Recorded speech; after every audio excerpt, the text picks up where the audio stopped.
Hello, everyone, and welcome back to another episode of Penguin Nonsense. I am your host, Edith, and it's nice to have y'all back for another week. I hope everybody had a good 4th of July. They were safe, that y'all had some fun with fireworks at the beach, at the pools, wherever it was with family. I hope that it was a good one, and I hope that it was a safe one, and glad to have y'all back for another Monday. So, we will get on to our first story of the day.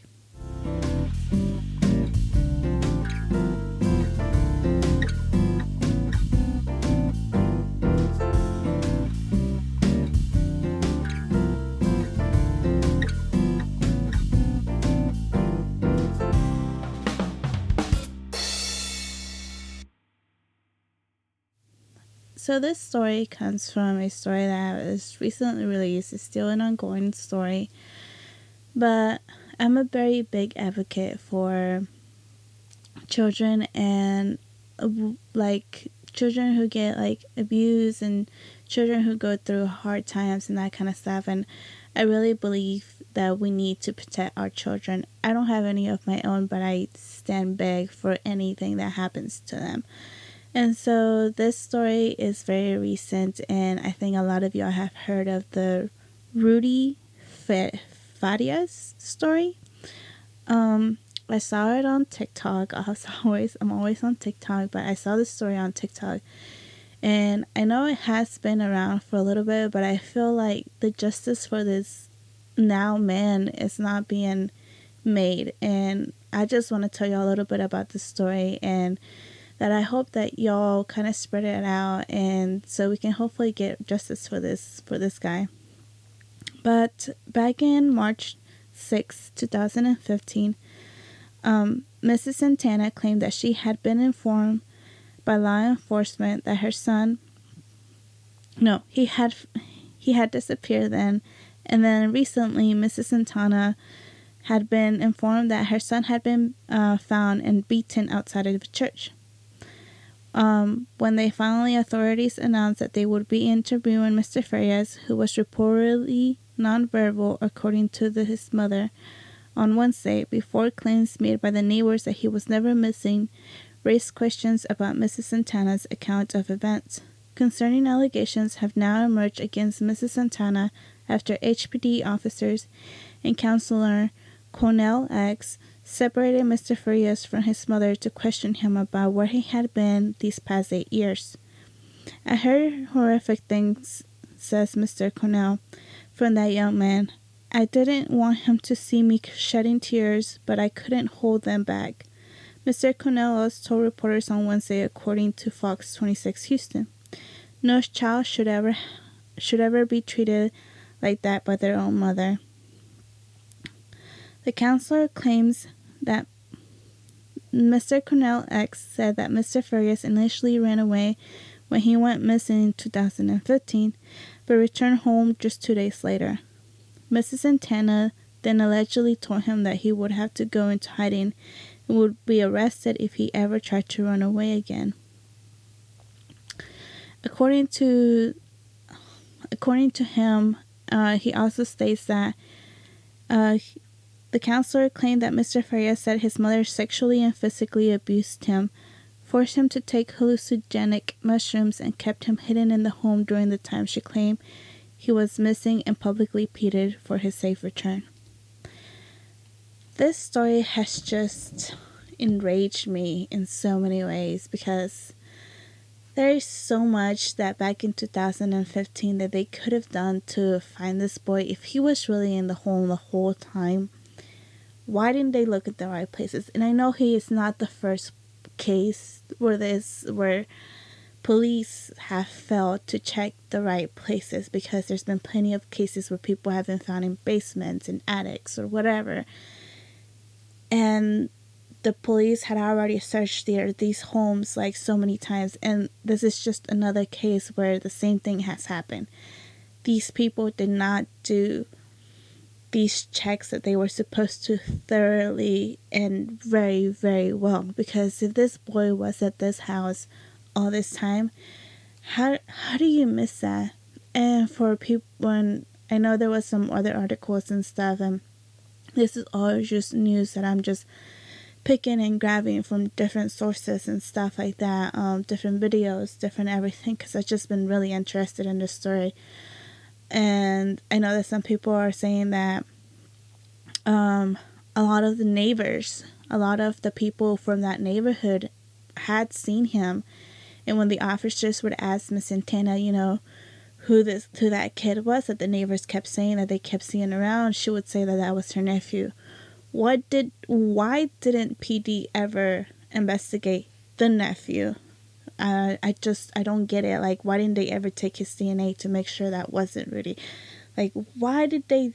There's so much stuff that I'm so confused on why they didn't do it, And for all of this to go down the way it did, it shouldn't have. And I know that the boy is now 25 years old and he should be able to leave the house if he wants to leave the house.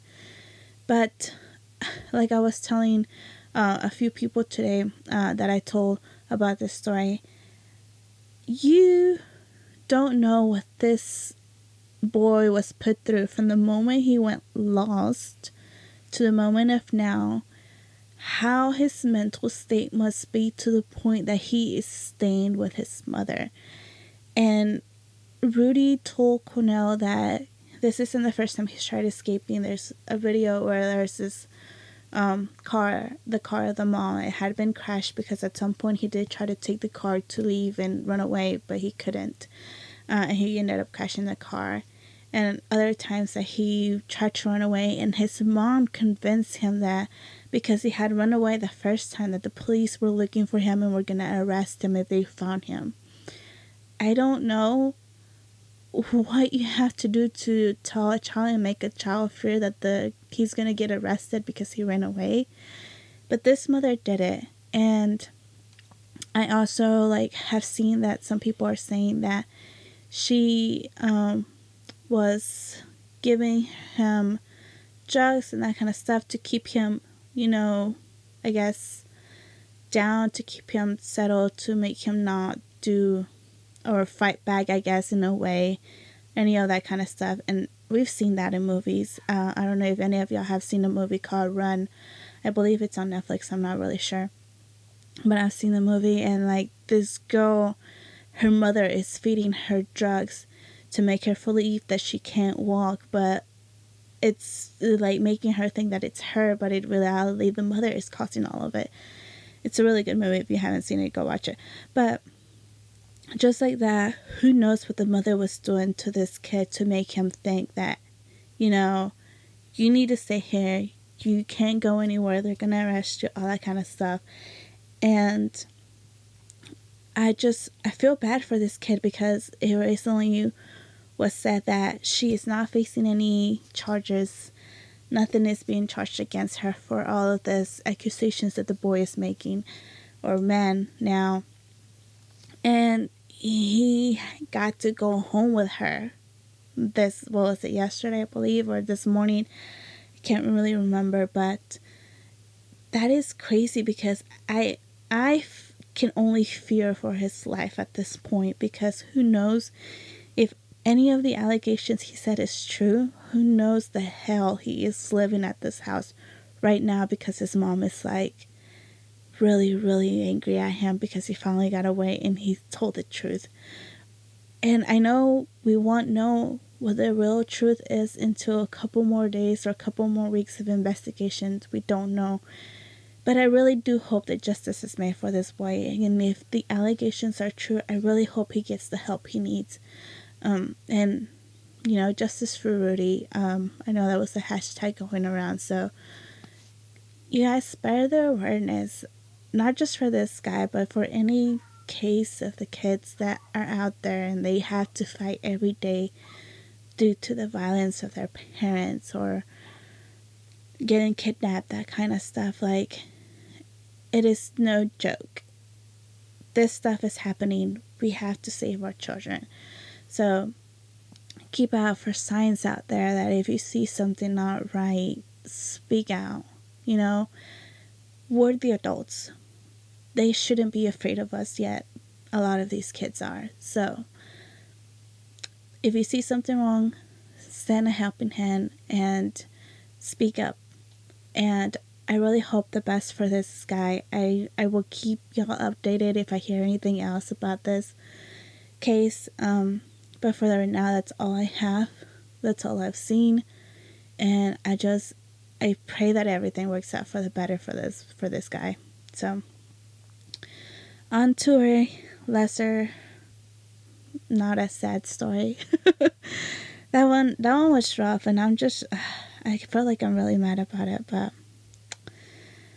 a lot of stuff has to go down for help to be able to work in these people's favors and that kind of stuff. And I know that it's a lot more complicated. I feel like it's a lot more complicated than it should be, but at the end of the day, this is our loss. So, moving on to our next story of Am I the A-hole story from Reddit. This one was titled, Am I the a-hole for telling my sister not to eat in her car because it grosses me out? And when I saw that, I was like, I hope she didn't, but I guess she did. Alright, so the story goes. I'm female 15, learning how to drive in my sister's 19 car. My sister and I have very different standards of cleanliness. Her room is always messy. She has no problem re-wearing clothes. She sleeps with our dog. She doesn't wash her face. And she only washes her hair like once or twice a week.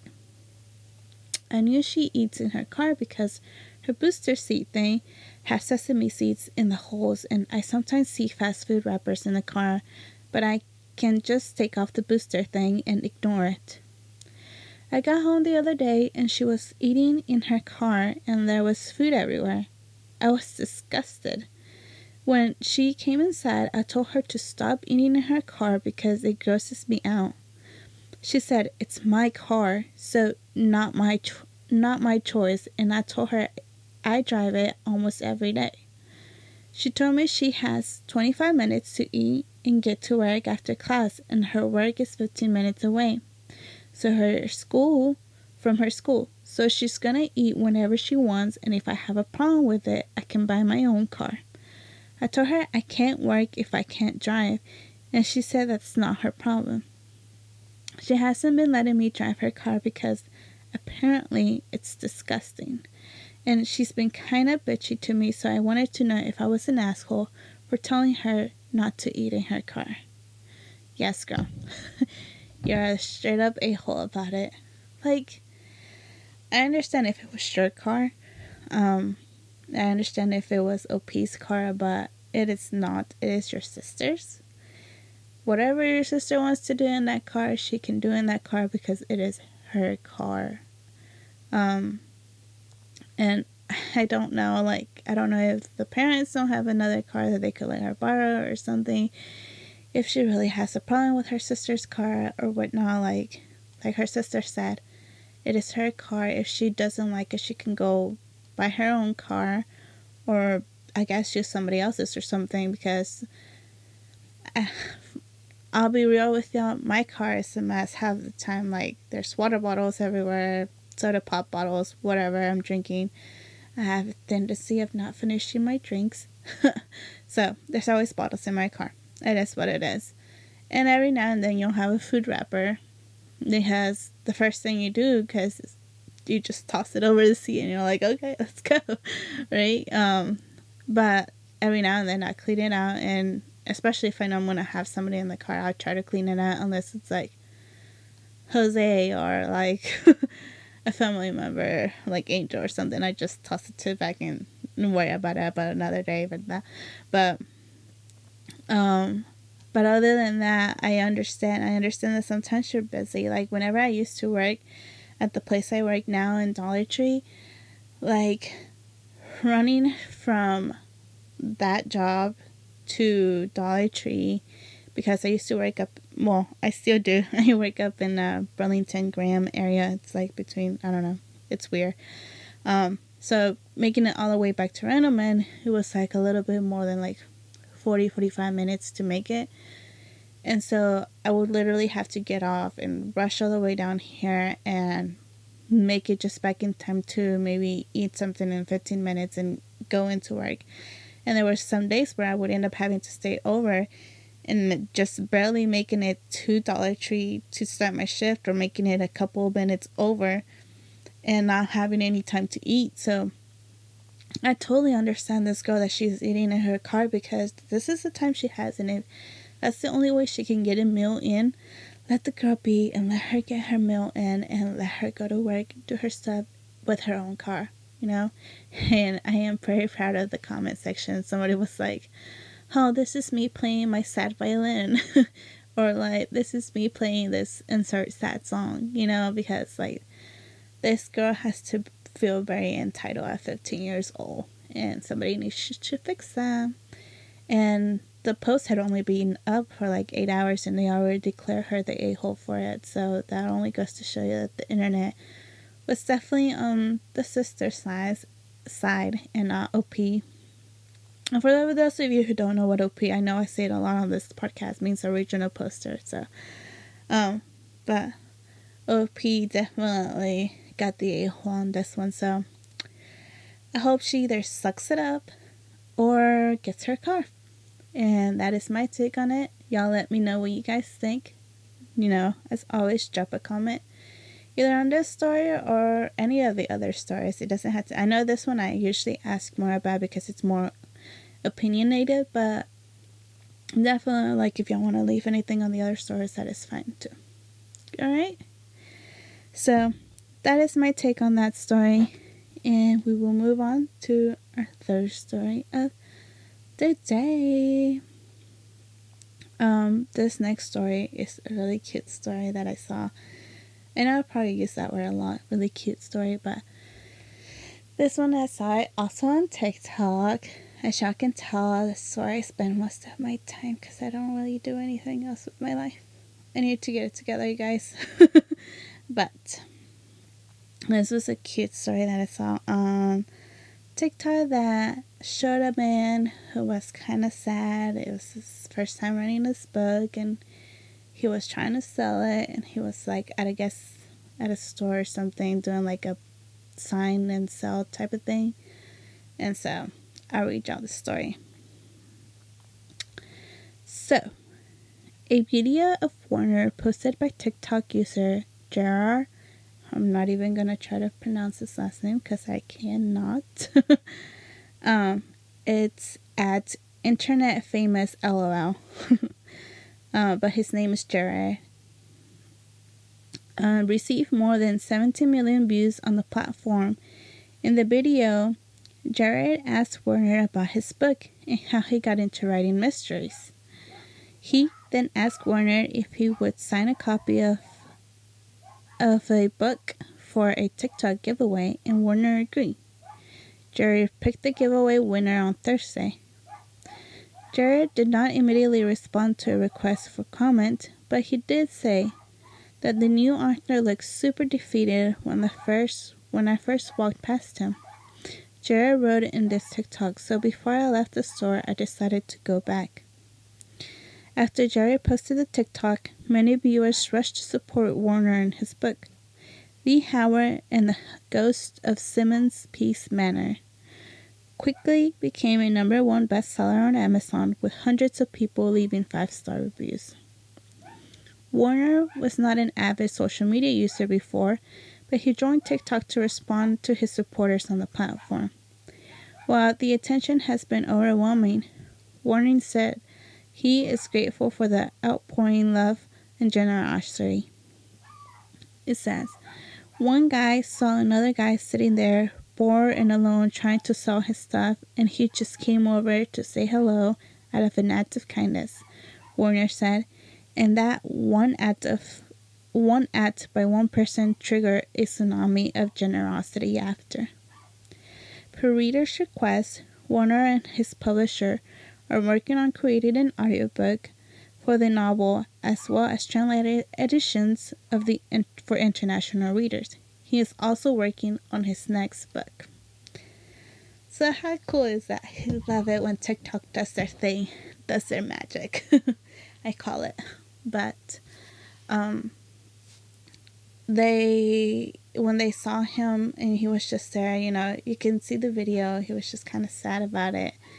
He was there, trying to sell his books, and when Jared went up into him and, started talking to him, like, what this book is about, and the guy told him that it was his first book, he was trying to sell, that kind of stuff, and Jared was like, well, I would like to give one away, and so the guy, he asked him to sign it, and he would do a giveaway, and he posted on his TikTok, and the magic happened. So I think it's just really great. I feel like TikTok has done so much for a lot of these new artists and a lot of these writers or any artistic type of view on anything, small businesses and everything. Like, TikTok has just really helped a lot of these people, and I'm glad it's still helping people, because like through this tiny video, this unknown author, first timer, managed to get a push out there, and his book is now a #1 seller in Amazon. So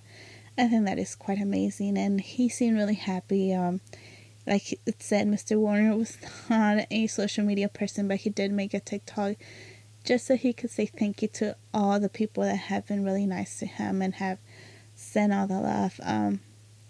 I personally have not read the book, but he did say that it was about a ghost with multiple personalities who's helping this girl try to find the murderers of her parents. So it does sound interesting. It does sound like a very out there idea I haven't heard of type of thing. But I think that it is interesting.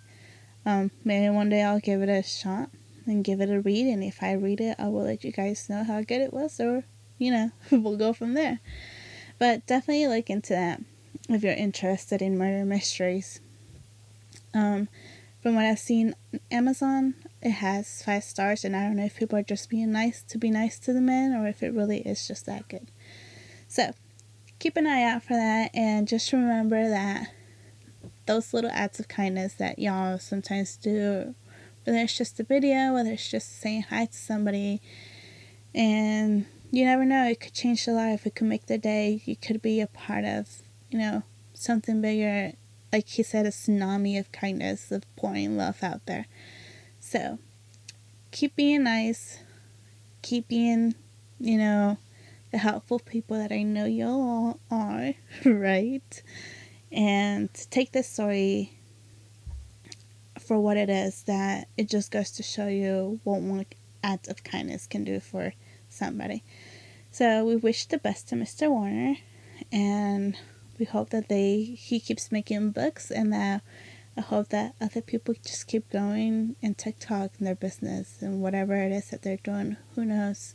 There's so much out there in TikTok, but so keep them all in your minds, and if y'all want to check them out, check them out. All right, guys, and that is it for our episode this week. I think I'm getting better at this, keeping them short, simple, to the point, right?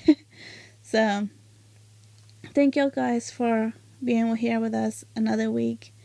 I will see you again next week. Be safe. I love y'all. Bye. Now we do crap break, crap break, crap, crap, crap break.